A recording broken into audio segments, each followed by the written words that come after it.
Supreme TV ప్రేక్షకులకు నమస్కారం. సినిమాకు సంబంధించి ఒక్క సీన్ అయినా సరే విశాఖపట్నంలో షూటింగ్ జరిగితే ఆ సినిమా చాలా హిట్ అవుతుందని, విశాఖపట్నంలో నుంచి వచ్చే కళాకారులకు ఒక్కరికి అవకాశం ఇచ్చినా సరే ఆ ప్రస్థానం అలాగే ఉంటుంది అనేది సినిమా ఇండస్ట్రీ చెప్పుకుంటున్న కొన్ని మాటలు. ఈ పరంపరలో విశాఖపట్నం నుంచి నటులు, నటీమణులు కూడా చాలామంది ప్రఖ్యాతి పొంది ఉన్నారు. నిర్మాతలు, దర్శకులు చాలామంది వెళ్ళారు అనుకోండి, అది వేరే సంగతి. అయితే విశాఖపట్నం వాసిగా ఉంటూ నటీమణిగా ఈ మధ్యకాలంలో తన రీల్స్ చూసి ఈ సావిత్రి గారు ఎంత రేంజ్లో చేశారో అంత రేంజ్లో చేస్తుంది ఈ అమ్మాయి, కానీ వాణిశ్రీ గారి ఫీచర్స్ ఈ అమ్మాయిలు ఎక్కువ ఉన్నాయి అని చూసిన ప్రతి ఒక్కరు చెప్పుకునే ఆ మాటను దృష్టిలో ఉంచుకొని సుప్రీం టీవీ ప్రేక్షకులకు ఎవరి గురించి అయితే అలా అనుకుంటున్నారో వారు నేమాని సునీతి గారు, వారిని మన సుప్రీం టీవీ ప్రేక్షకులకు పరిచయం చేయడం కోసం స్టూడియోకి ఆహ్వానించాం. వారు వచ్చారు. నమస్కారం సునీతి గారు. నమస్కారం అండి. మిమ్మల్ని వైజాగ్ వాణిశ్రీ అని చాలా మంది పిలుస్తూ ఉంటారు. మరి మీరేమనుకుంటున్నారో తెలియదు, కానీ మీరు నటించిన రీల్స్ కానీ, మీరు నటించిన సినిమాలు కానీ, బుల్లితెరలో నటించిన మీ సీన్స్ కానీ చూసి ఈ అమ్మాయి వాణిశ్రీ గారు ఈ వయసులో ఉన్నప్పుడు ఎలా ఉండేవారేమో అని అందరూ అనుకుంటుండగా నేను వింటున్నాను. మీ సినీ ప్రస్థానంలో సినిమాలకు సంబంధించి మీ ప్రస్థానం ఇప్పుడు ఎలా ఉంది? ఇప్పుడైతే ఆశించదగిన విధంగానే ఉందండి. కాకపోతే ఇండస్ట్రీ ఇక్కడికి వైజాగ్ వచ్చేస్తే బాగుంటుందని మా అందరి కళాకారుల ఆశ. అదే ఆశతో ఉన్నాము. అంటే నా ప్రశ్నలో ఉన్న అంతర్గతంగా ఉన్న మరో ప్రశ్న ఏంటి అంటే, సినిమా పరిశ్రమలో మీకు అవకాశాలు ఎలా ఉన్నాయి? ఇప్పటి వరకు మీరు ఎన్ని సినిమాల్లో నటించారు? సినిమా అవకాశాలు అయితే మంచిగానే వస్తున్నాయండి. నేను ఇప్పటి వరకు ఒక 10 సినిమాల వరకు చేసుంటాను. ఇంకా రిలీజ్ కావాల్సినవి ఇంకా ఉన్నాయి, కమింగ్ సూన్. అలానే డెమో మూవీస్ చేశాను, వెబ్ సిరీస్లో యాక్ట్ చేశాను, తర్వాత గవర్నమెంట్ యాడ్ ఫిలిమ్స్ కూడా చేశాను, కవర్ సాంగ్స్ కూడా చేస్తున్నానండి. అయితే సునీతి గారు, ఒక నటిగా మీరు అంటే మీ కుటుంబ నేపథ్యంలో ఎవరైనా సినిమాల్లో కానీ, నాటకాల్లో కానీ, బుల్లితెర మీద నటించిన వాళ్ళు ఎవరైనా ఉన్నారా? లేరండి. మా ఫ్యామిలీలో ఎవరు కూడా సినీ ఫీల్డ్కి సంబంధించి లేరు. నాకు ఇది అనుకోకుండా వచ్చిన అవకాశం. అనుకోకుండా వచ్చిన అవకాశం మీరే చెప్పారు. ఆ అవకాశం మీరు ఎలా పొందారు? ఎవరిచ్చారు? యాక్చువల్గా నేను ఒక ఈవెంట్ మేనేజ్మెంట్ కంపెనీ, వీరుమామ గారిది, అందులో నేను వర్క్ చేసేదాన్ని. అక్కడ ఒక ఆయన చూసి, శ్రీనివాస్ గారు ఆయన పేరు, ఆయన మీకు యాక్టింగ్లో ఏమైనా ఇంట్రెస్ట్ ఉందా అండి, యాక్ట్ చేస్తారా అని అడిగారు. అడిగినప్పుడు నాకు చిన్నప్పటి నుంచి డాన్స్ అంటే చాలా, ఆ ఇంట్రెస్ట్ కొద్దీ ఓకేనండి నాకు ఇంట్రెస్ట్ అని చెప్పాను. అలా అనుకోకుండా ఫస్ట్ టైం నేను స్క్రీన్ మీద కనిపించడం జరిగింది. స్క్రీన్ మీద అంటే మొదటిసారి చేసిన అది సినిమానా, సీరియలా, ఎపిసోడా, దాని పేరేంటి? నేను ఫస్ట్ యాక్ట్ చేసింది అయితే సినిమాయేనండి. ఎవరది అని గీతా ప్రసాద్ గారు డైరెక్షన్లో వచ్చింది. అందులో క్యారెక్టర్ చేశాను. ఆ విధంగా నా ప్రస్థానం మొదలైంది ఇక్కడ వైజాగ్లో. సినీ నటిగా ఎవరది సినిమాతో మీరు ఒక ఆర్టిస్ట్గా పరిచయం అయ్యారు. ఇప్పటి వరకు మీరు నటించిన సినిమాలు కానీ, వెబ్ సిరీస్ కానీ, వాటి ప్రస్థానం కూడా మన సుప్రీం టీవీ ప్రేక్షకులకు పరిచయం చేయండి. నేను చాలా మూవీస్లో చేశాను. రీసెంట్గా మన్యం ధీరుడు అనే ఒక అల్లూరి సీతారామరాజు స్టోరీ, ఆ మూవీలో నేను, అంటే ఆర్వివి సత్యనారాయణ గారు అవునండి ఆర్వివి సత్యనారాయణ గారు మెయిన్ క్యారెక్టర్ చేశారు.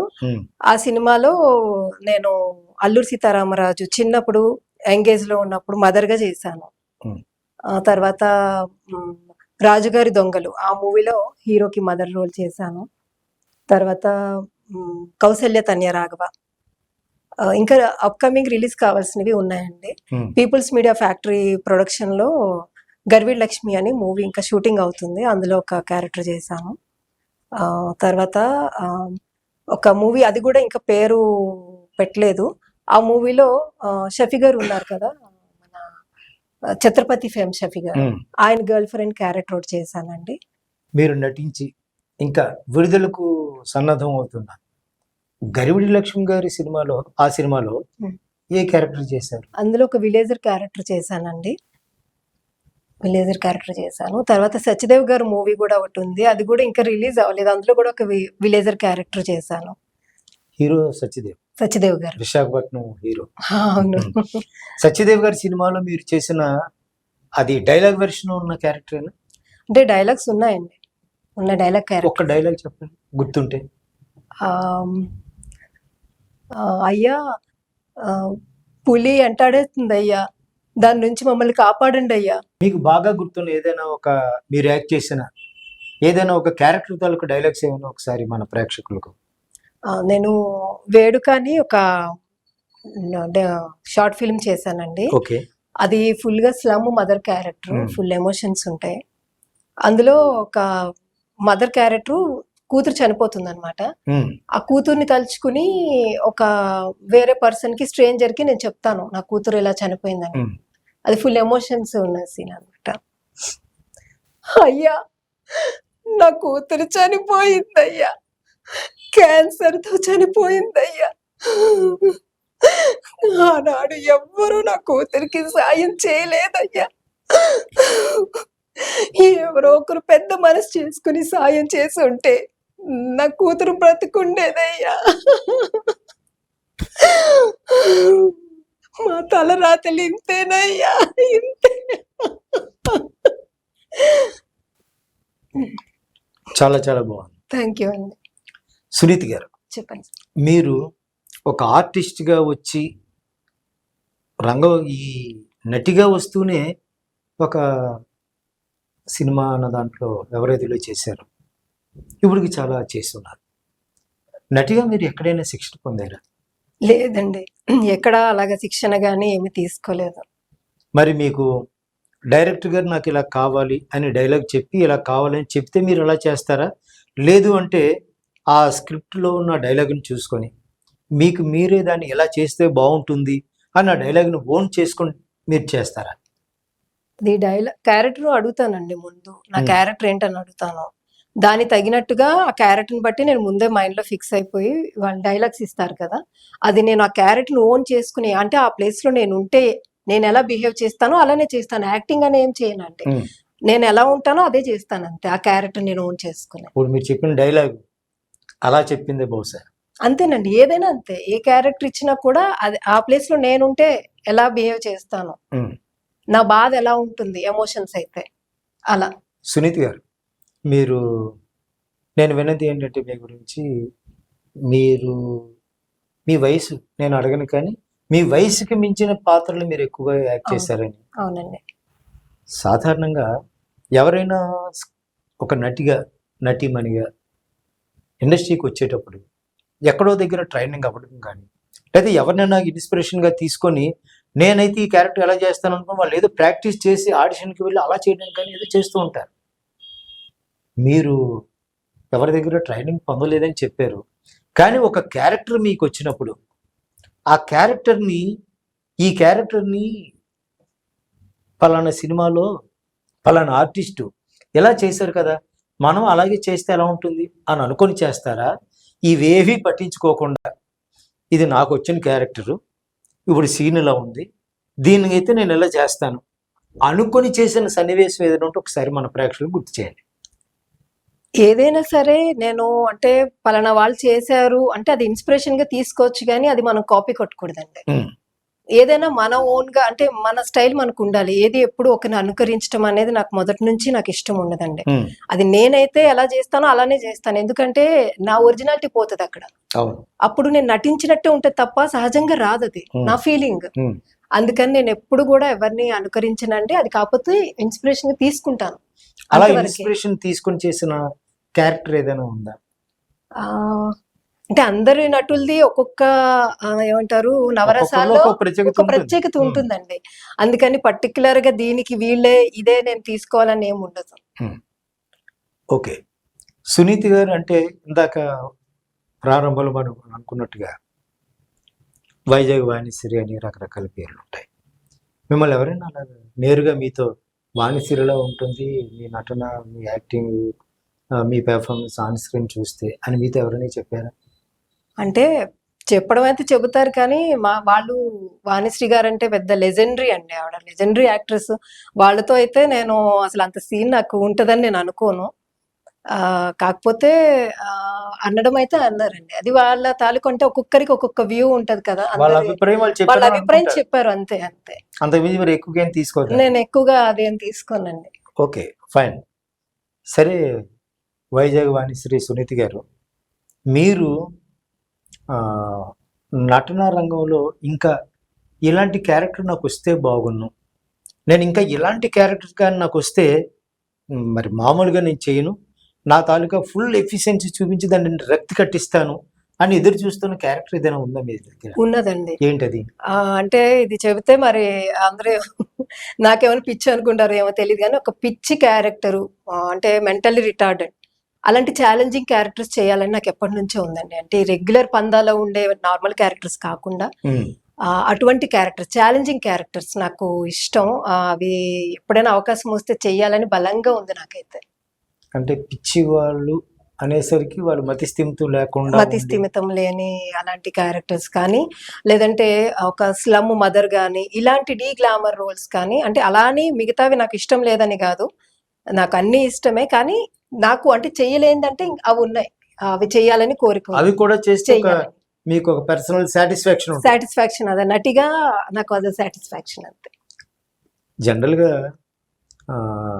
అమ్మా నాన్న నువ్వు ఎలా ఉండు అని మనం ఎలా ఉంటే బాగుండని అనుకుంటూ ఉంటారు. వాళ్ళు అనుకున్న విధంగా మనల్ని ప్రోత్సహిస్తూ ఉంటారు.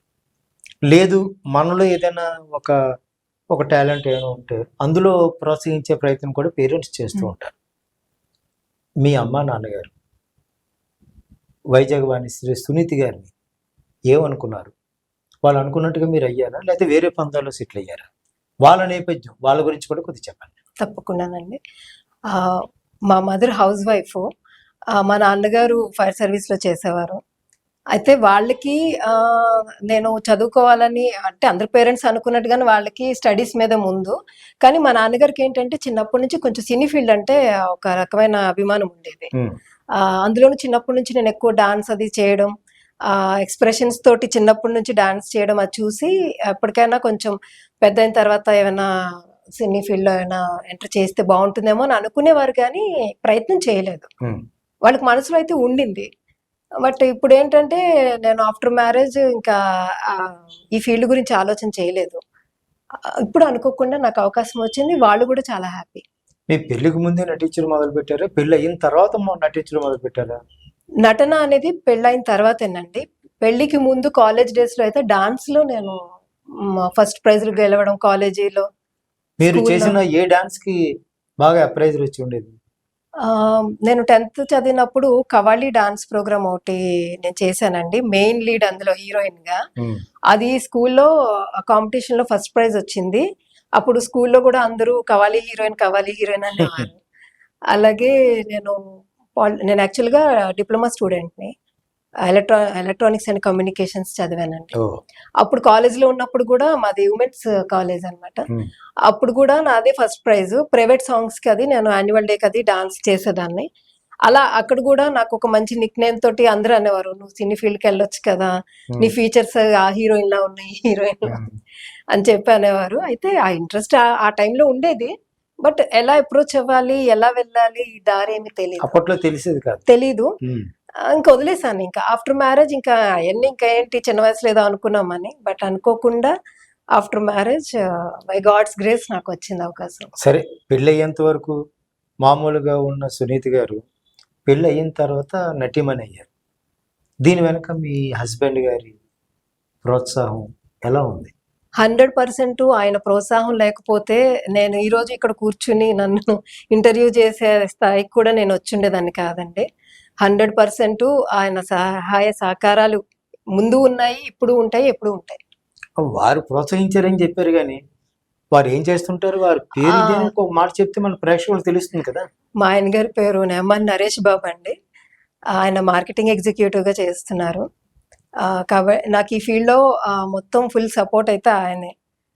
ఆయనకి కూడా సినిమాలు చూడడం ఇష్టం. యాక్చువల్గా సినిమా పిచ్చి, అంటే యాక్ట్ చేయడం తెలియకపోయినా సినిమాలు చూడడం ప్రేక్షకునిగా బాగా ఆయనకి మంచి మార్కులు ఇచ్చేస్తుంటాను. మంచి ప్రేక్షకులేనండి. ఓకే. ఎందుకంటే ఏ సినిమా రిలీజ్ అయినా చూడాల్సిందే, ఓకే. అంత ఇష్టం. సునీతి గారు, సినిమాల గురించి మనం మాట్లాడుకుంటున్నాం. మీరు మొదట్లో ఒక మాట చెప్పారు, సినిమా పరిశ్రమ వైజాగ్ వస్తే బాగుంటుంది అని. వైజాగ్ నుంచి సినిమా పరిశ్రమకి వెళ్ళి స్థిరపడ్డ వాళ్ళు చాలా మంది ఉన్నారు. మీరు ఆల్రెడీ ఒక స్థాయికి వచ్చి ఉన్నారు. వైజాగ్లో సినిమాలు ఎందుకు తీయాలి అసలు? అంటే ఇక్కడ మంచి లొకేషన్స్ ఉన్నాయి, ఆర్టిస్టులు కూడా ఉన్నామండి, మంచి ఆర్టిస్టులు మేము ఎక్కడ కూడా ఉన్నాం. అంటే మీరు అన్నది నేను ఒప్పుకుంటాను, హైదరాబాద్ కూడా వెళ్ళి చేస్తున్నారు. బట్ అందరికీ అక్కడికి వెళ్ళి ఉండి చేసేటటువంటి పరిస్థితులు అందరికీ ఉండవు, నా ఒపీనియన్ అది. అంటే ప్రతి ఊరు నుంచి కూడా సినిమాలో యాక్ట్ చేసే ఆర్టిస్టులు అందరూ ఉంటూ ఉంటారు. నేను ఈ ఊరు అని కాబట్టి మా ఊర్లో సినిమా ఇండస్ట్రీ రావాలి అని అనుకోవడం అనేది అందరూ అనుకోవచ్చు. కానీ పర్టికులర్గా వైజాగ్లో సినిమా పరిశ్రమ ఇక్కడే ఎందుకు ఉండాలి అని చాలామంది అనుకుంటున్నారు కదా. మీరు ఇక్కడే ఉండాలని మీరు అనుకోవడంలో నాకు ఇక్కడ ఉంటే అవకాశాలు వస్తాయనా, లేకపోతే ఇక్కడ షూటింగ్ చేయడం వలన సినిమా పరిశ్రమకి ఏదైనా ఉపయోగం ఉంటుందనా? అంటే నా ఒక్కదాని గురించి స్వార్థంగా నేను అనడం లేదండి. దానివల్ల ఏంటంటే ఇక్కడ షూటింగ్స్ ఎక్కువ జరిగినా కూడా మా కళాకారులకి, తర్వాత టూరిజం వైజ్ కానీ అన్నిటికీ కూడా ప్లస్ అవుతుంది కదా మా వైజాగ్ వరకు. ఎంతైనా ప్రాంతీయాభిమానం ఉంటుంది కదండి, ఆ స్వార్థం లేకపోతే ఎలా, ఎవరికైనా ఉండాలి ఖచ్చితంగా. అంటే చాలా మంది ఏం చెప్తారంటే వైజాగ్లో మంచి మంచి లొకేషన్స్ ఉంటాయి. ఉన్నాయండి, అదే నేను నెక్స్ట్ చెప్పబోయేది అదే. మంచి లొకేషన్స్ ఉన్నాయి, లొకేషన్స్ కి ఏం తక్కువ అదవలేదండి. ఇంతకు ముందు ఎక్కువ సినిమాలు ఇక్కడ షూటింగ్స్ ఎక్కువ అయ్యేవి, చాలా మీకు సినిమాలు. గుర్తుండి వైజాగ్లో షూటింగ్ జరిపిన సినిమా ఒకటి చెప్పండి. అట్లా ఈవి సత్యనారాయణ గారి సినిమాలు, అలీబాబా అర్డజన్ దొంగలు, జంబలక్కడి పంబ, ఇలాంటి మంచి మంచి హిట్ సినిమాలన్నీ ఇక్కడ నుంచి అంటే అనేవారు కదా, నేను విన్నాను చాలా వరకు. ఇక్కడ సెంటిమెంట్ కూడా కొందరు డైరెక్టర్స్ కానీ. సో ఇలాంటి సెంటిమెంట్ పరంగా కూడా అంటే సినిమాలో సహజంగా అవసరమైన నేచురల్ లొకేషన్స్ తో పాటు ఇక్కడ డైలాగ్స్ చెప్పగలిగే ఆర్టిస్టులు కూడా చాలా మంది ఉన్నారండి. మంచి ఆర్టిస్టులు ఉన్నారు ఇక్కడ, మన వైజాగ్ నుంచి చాలా మంచి ఆర్టిస్టులు ఉన్నారు. సో వైజాగ్ కి సినిమా పరిశ్రమ వస్తే బాగుంటుందని మీరు కూడా అనుకుంటున్నారు? ఖచ్చితంగానండి, వస్తేనే బాగుంటుందని నేను కూడా వైజాగ్ వాసిగా కోరుకుంటున్నాను. చాలా మంది సినిమా కళాకారులు రెమ్యునరేషన్ పరంగా మాకు పెద్దగా ఎక్కువ ఇవ్వకపోయినా ప్రభుత్వం వైపు నుంచి అయినా మాకు ఏదైనా సహకారం దొరికితే బాగుండు, మాకు కూడా ఏదైనా పేదవాళ్ళకి ఇచ్చి ఇల్లులు లేకపోతే ఇంకొకటి రేషన్ కార్డు వంటి ఇలాంటి సౌకర్యాలు ఉంటే బాగుంటుంది అని కొంతమంది చెప్తున్నారు.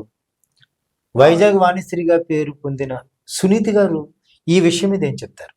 ఖచ్చితంగానండి, గవర్నమెంట్ వారు కూడా మా కళాకారులు ఈ కళనే నమ్ముకుని ఉన్నాం. చాలా వరకు చాలా మంది ఉన్నారు పేద కళాకారులు. మాలాంటి కళాకారుని గవర్నమెంట్ ముందుకొచ్చి మమ్మల్ని ఆదుకోవలసిందిగా కోరుకుంటున్నాను నేను.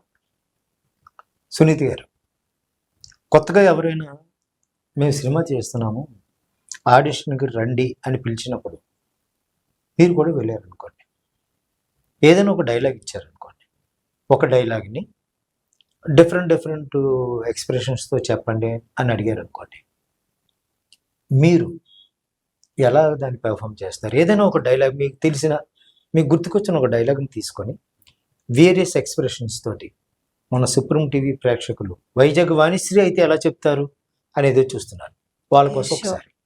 అంటే ఒకే డైలాగ్ని నవరసాల్లో చెప్పమంటారు. ఒక చిన్న డైలాగ్ తీసుకుంటానండి.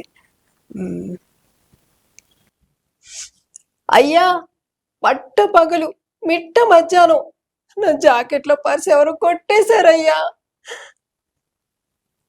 అయ్యా పట్ట పగలు మిట్ట మధ్యాహ్నం నా జాకెట్లో పర్స్ ఎవరు కొట్టేశారయ్యా. అయ్యా పట్ట పగలు మిట్ట మధ్యాహ్నం నా జాకెట్లో పర్స్ ఎవరు కొట్టేశారయ్యా. అయ్యా పట్ట పగలు బిడ్డ మధ్యను జాకెట్లో ఎవరు కొట్టేశారు.